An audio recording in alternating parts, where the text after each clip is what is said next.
नमस्कार, अभी हमारी उपस्थिति है सीतामढ़ी के बगही धाम में और हमारे साथ यहाँ कुछ संतगण हैं और हम जानना चाहेंगे इन लोगों से कि आज बाबा नारायण तपस्वी दास जी का आज पुण्यतिथि है। इन लोगों ने किस तरह से पुण्यतिथि मनाए और किस प्रकार का व्यवस्था किया गया है। सर्वप्रथम बाबा सीताराम, जय सिया राम।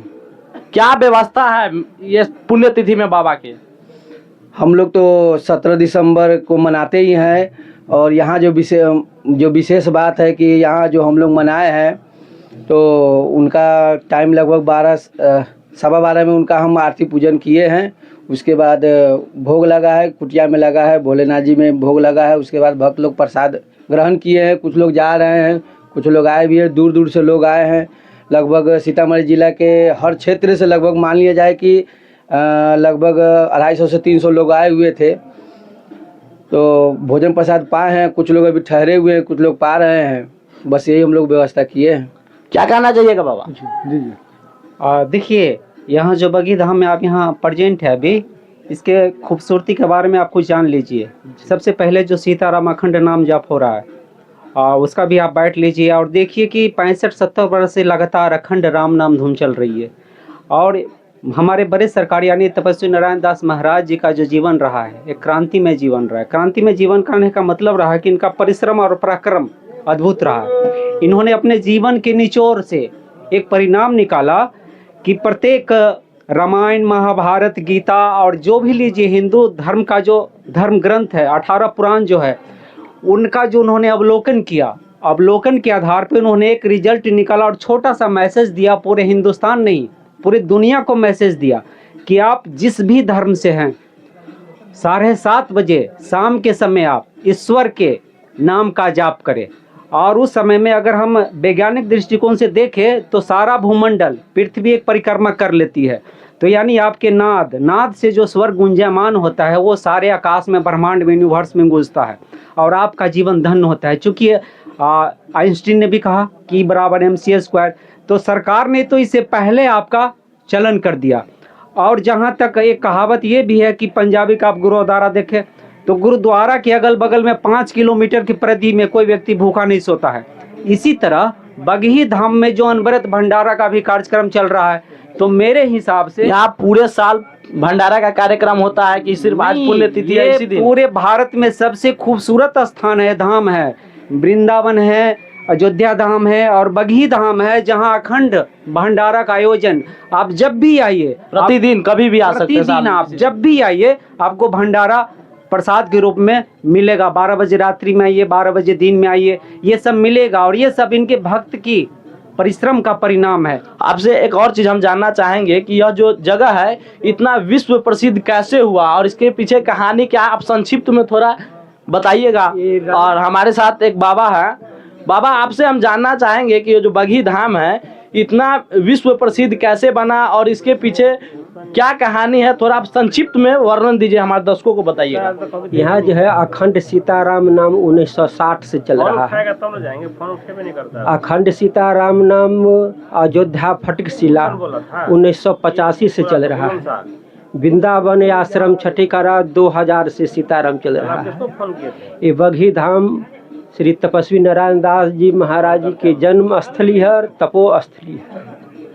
और यहाँ अखंड राम नाम जो है चलता है। भजन और भोजन यहाँ मुख्य चीज के मुख्य उपाधि है। बाबा, हम इसका कहानी जानना चाहेंगे कि यह जगह इसे विश्व विख्यात ये कैसे बना और इसका कहानी क्या? आप संक्षिप्त में वर्णन कीजिए इसका।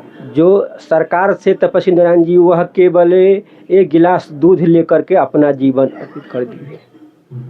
इनका जो है 1 गिलास केवल दूध लेते थे। यह अपने जीवन में जब तक ले जिए तब तक ले 1 गिलास दूध लेकर के अपना जीवन रहे। और इनका तपोस्थली जो था, ध्यान, पूजा, तपस्या जो था, उसी के बल पर ये अखंड राम नाम चल रहा है। चलिए, बहुत बहुत धन्यवाद आपका। बाबा, आप ही बताएं।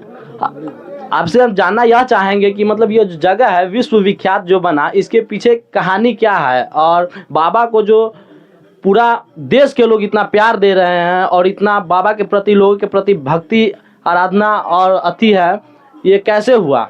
देखिए, इस धरा पे, खास करके हिंदुस्तान पे, भारतवर्ष में ईश्वर के द्वारा समय समय पे उनके मानस पुत्रों का अवतरण होता रहता है। तो ईश्वर के मानस पुत्र के रूप में हमारे बड़े सरकार नारायण दास जी महाराज इस धरती पे आए। इनका जन्म स्थान यही है, रंजीतपुर में है, ये आए। और ये धाम जो बगही धाम है, इनके अखंड वर्षों तपस्या का ये फल है। इन्होंने वर्षों अन्न जल त्याग करके केवल दुग्धाहार, यानी कि जो गाय, कामधेनु गाय का उन्होंने एक गिलास केवल दूध का आहार सेवन किया है। वर्षों तक ताउम्र इन्होंने किया है। और इसका परिणाम है कि वो क्या अपने जीवन को राम में कर दिए।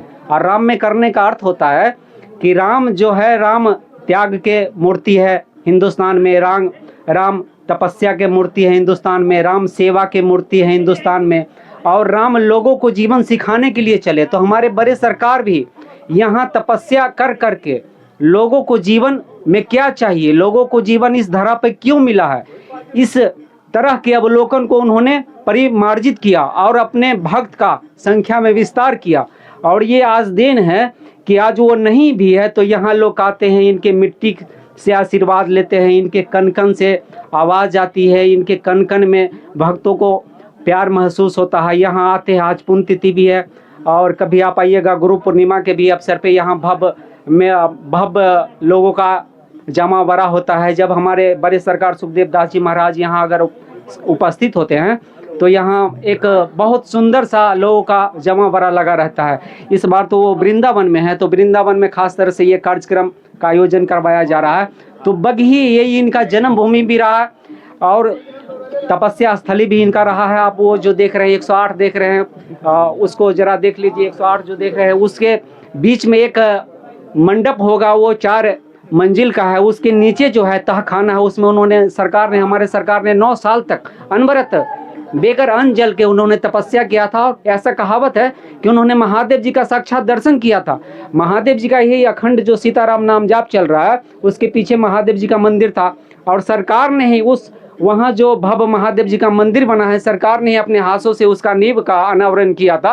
अच्छा, बाबा समाधि कहाँ लिए हुए हैं? बाबा समाधि वृंदावन में लिए। बाबा को पता था, बाबा समाधि से पहले यहाँ आए थे और उन्होंने कहा था कि मैं जहाँ जन्मा हूँ वहाँ लोगों से मुझे प्यार मिला है, मैं वहाँ जाना चाहता हूँ, लोगों को दर्शन देना चाहता हूँ। तो बाबा बहुत ही शायद 1 मास तक बाबा यहाँ रहे थे और अंत में बाबा हमारे माननीय लालू प्रसाद जी वहाँ हेलीकॉप्टर से, सरकारी हेलीकॉप्टर से उनको वृंदावन फिर बाबा के आदेश के अनुसार वो ले गए और बाबा का अंतिम समाधि वृंदावन में हुआ था। यहाँ जो बाबा का मूर्ति बनाई गई है, इसका क्या उद्देश्य है और इसमें मतलब क्या कुछ कहना चाहिएगा इसके बारे में? देखिए, मूर्ति हमारे हिंदू धर्म में जो होता है सगुन उपासक का होता है कि सार्थक होता है। हमारे मन में जो कामना हो हम उसको, अपने मूर्ति को अपने दिल में धारण करके, उनके चेहरा को अपने दिल में धारण करके हम उससे कुछ अनुनय करें, विनय करें और उन्हें विनय हमारा जीवन भी धर्म में हो, हमारा जीवन भी वैभव से संपूर्ण हो और इस तरह से हम समाज में सेवा करें, धन से सेवा करें, ज्ञान से सेवा करें। ये मूर्ति परिचायक है हिंदुस्तान के कण कण में। ये मूर्ति ये कहता है कि हमें धार्मिक होना चाहिए। अच्छा, अभी इस जो बगही धाम है उसका मतलब संचालन या महंत जो कहा जाए, कौन बाबा संचालन करते हैं और महंत के रूप में कौन बाबा अभी यहाँ आती है? मैं आपको बता दूं, आपने बहुत खूबसूरत सवाल किया है। पूरे हिंदुस्तान में आप देखें तो बगही धाम, वृंदावन धाम और जो फटकशिला अयोध्या धाम है, ये बाबा के द्वारा जो आश्रम जो निर्माण किया गया है, इसके कोई महंत नहीं है। केवल एक सर्वे सर्वा उनको मान लिया गया श्री सुखदेव दास जी महाराज को और उनके ही नेतृत्व में ये सारा तीनों आश्रम का संचालन हो रहा है। यहाँ कोई ऐसा विरोधाभास नहीं है कि महंत बनने के लिए, ऐसा कोई ऐसा विरोधाभास नहीं है। यहाँ कई लोग साथ दे रहे हैं, एक साथ मिलजुल कर पूरा है। उनका जो भी आदेश आता है पूरे लोग तन मन धन से उनके आदेश पे निछावर हो जाते। बाबा बगही धाम का जो मेला लगाया जाता है वो कितने वर्षों के पश्चात लगाया जाता है और कब लगा था पहले ये और कब फिर लगने वाला है? यहाँ मेला तो नहीं लगता है, यहाँ जग लगता है और 2012 में हुआ था, अब 28 में 2017 में हुआ था 1008 का। जो आप देखे पूरे बिहार में, पूरे बिहार के पूरे हिंदुस्तान में 1008 का जब महायज्ञ होता है, उसमें जब सीताराम नाम जाप होता है तो ये अजूबा होता है। आप इसकी अगर गिनती 9 दिन में करें तो करोड़ों में संख्या चली जाती है। राम नाम संकीर्तन का, राम नाम का चला जाता है। हमारे सामने जो मंडप बनाया गया है, छोटी बात बता दे, अब जो बताया है कि अभी बाबा के द्वारा जानकारी दी गई 2008 में फिर यहाँ एक भव्य महायज्ञ का आयोजन होगा बगी धाम में 28 में 2028 में, है नहीं? इसको भी दर्शकों हुआ था 28 में। जी 28 में होगा यहाँ भी। यहाँ जो ये मंडप बनाया गया है इसमें कितना मतलब मंडप होगा? 1008 मंडप 108 मंडप है। 108 ये पहले सरकार के द्वारा निर्माण किया गया था, लेकिन इसको पक्कीकरण सरकार के रीजन में ही किया गया। इसके बारे में कहावत है कि जब ये पहले आपका ये कच्चा था, ये केवल लकड़ी का बना हुआ था 108, लेकिन उस समय में जग हुआ था। शायद बिहार के कोई उस समय में तत्कालीन राज्यपाल थे, शायद प्रवेश कर गए, आप चप्पल लेके प्रवेश कर गए या जूता लेके प्रवेश कर गए तो उसमें आग लग गया था। सरकार ने कहा था कि इस बार कुछ होगा और हुआ। कहीं ना कहीं बाबा का शक्ति यहाँ देखने को अभी भी मिलता है। कहीं चमत्कार समय के अनुसार, सरकार का चमत्कार समय समय पर भक्तों को देखने को मिलता है, और यही चमत्कार देन है। हिंदू धर्म में ऐसा है, कोई भी धर्म आप देख लीजिए उल्टा के, चमत्कार को ही नमस्कार होता है। आप कितने भी बड़े हैं तो कभी न कभी वो महान तपस्वी आदमी को कुछ न कुछ चमत्कार दिखाना पड़ता है, क्योंकि हम लोग चमत्कार के पीछे ही नमस्कार करते हैं। चलिए, बहुत बहुत धन्यवाद आपको।